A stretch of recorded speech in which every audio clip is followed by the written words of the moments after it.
اگه تو هم عاشق اسنک و دستگاهشو نداری، بیا بهت بگم چجوری توی تابه یه اسنک فوق‌العاده بپز.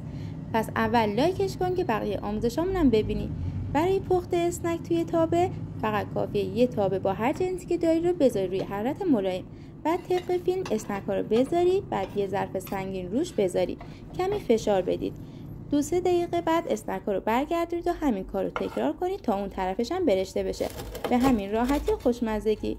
صادقانه میگم که اسنک توی تابه خیلی خوشمزه تره. حتما درستش کنید و لذتش رو ببرید. نوش جونتون. راستی قشنگم. برای دوستاتم بفرست تا اونا هم برای عزیزانشون درست کنن.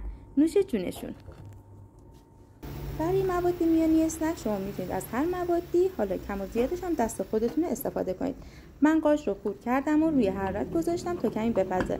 توی این وسط ژامبونم هم خورد کردم و کنار گذاشتم. آب قاش که کشیده شد بهش فلفل دلمه‌ای رو اضافه میکنیم و چند دقیقه تفت میدیم تا فلفل‌ها هم کمی بپزن.